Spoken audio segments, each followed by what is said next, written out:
Clark Gable, aka the King of Hollywood, couldn't keep it in his pants. Was he as bad as Earl Flynn's nasty ass? No, but Clark is definitely in the top 10. Now, he used women left and right, usually to social climb. Want to know more? Let's talk about it. Clark Gable was born February 1st, 1901, in Ohio. His mother passed away when he was very young. At the age of 16, he quit high school to join the workforce. He worked at a tire factory, of all places. He caught the acting bug after seeing the play The Bird of Paradise. He began taking acting lessons, but I guess that wasn't enough because on December 13th, 1924, Clark married his acting coach, Josephine Dillon, who was 15 years older than him. I guess it was mutually beneficial for both. He saw this as a step closer to stardom. She got to have a young, handsome man in her bed every night. They moved to Hollywood hoping to further their careers in acting. Josephine paid for his teeth to be fixed and trained him as an actor. In 1930, all of that hard work must have paid off because Clark signed with MGM Studios. Soon after that, he chucked the deuces at poor Josephine, who helped him fix his raggedy teeth. However, he quickly moved on to marry Maria Langham, who was 17 years older than him. 17. Maria was a wealthy socialite who taught Clark about social graces and how to dress. She furnished his whole wardrobe and lavish lifestyle. Boy, was Clark a social climber. You hear me?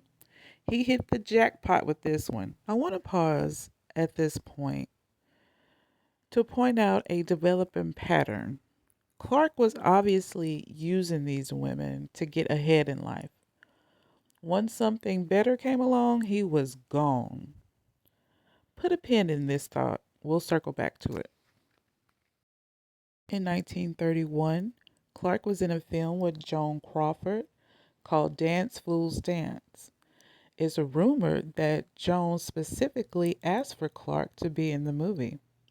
The script was also rewritten to give Clark more screen time with Joan. Joan was a big name actress at the time. The two of them had great on screen chemistry. Behind the scenes, they also had great chemistry, if you know what I mean. This began their long on again, off again affair. Both were married to other people, but they weren't going to let some little vows stop them. They went on to star in 3 films together in 1931. In total, though, they filmed 8 movies together in the 1930s and 1940s. Rumors quickly spread about the affair. Studio boss Louis B. Mayer was concerned about the repercussions of an affair between two married actors. To stop the rumors, Louis sent Joan on an extended honeymoon with her husband.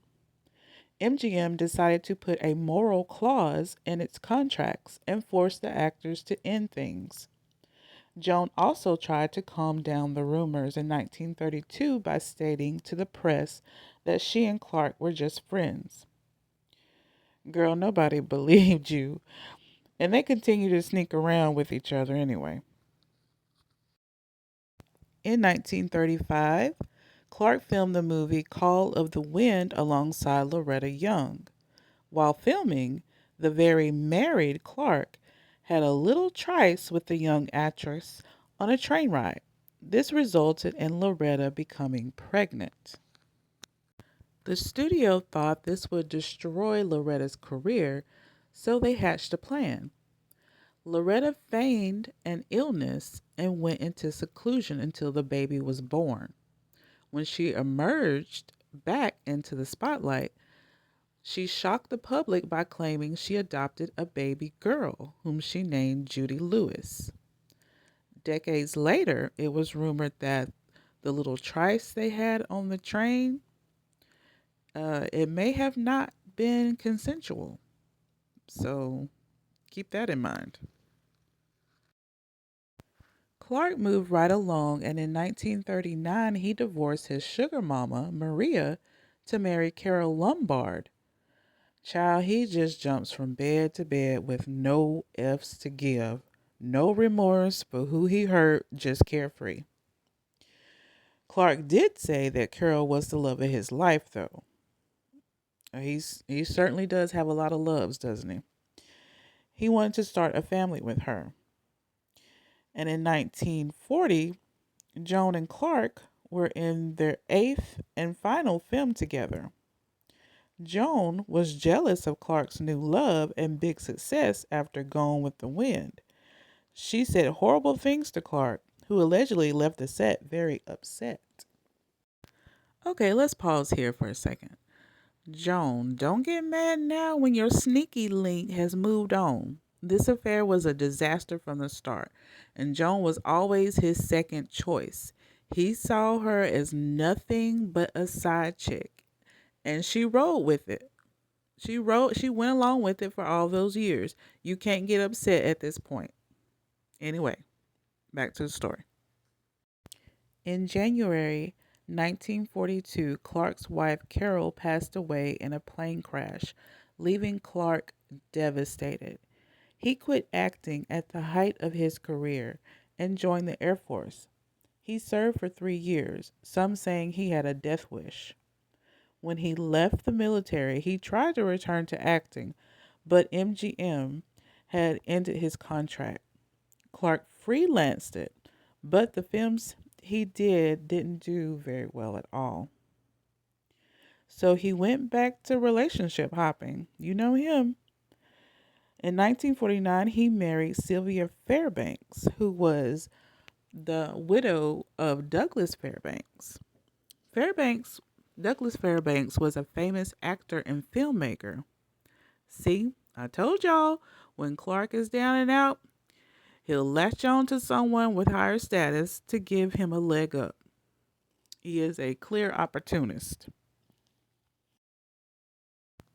He divorced Sylvia in 1952. And in July of 1955, Clark married Kathleen Williams. They were expecting their first child together in 1960. Clark always wanted a child of his own, even though he technically had a child of his own already, named Judy, as you recall earlier. He just didn't claim her for whatever reason.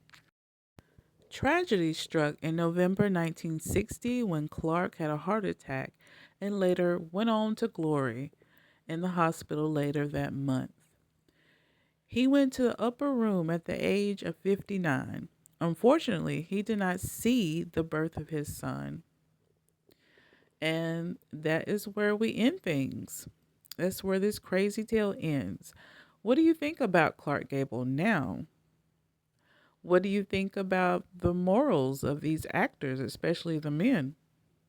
Comment below and follow for more to learn about more old Hollywood scandals. Thanks for watching.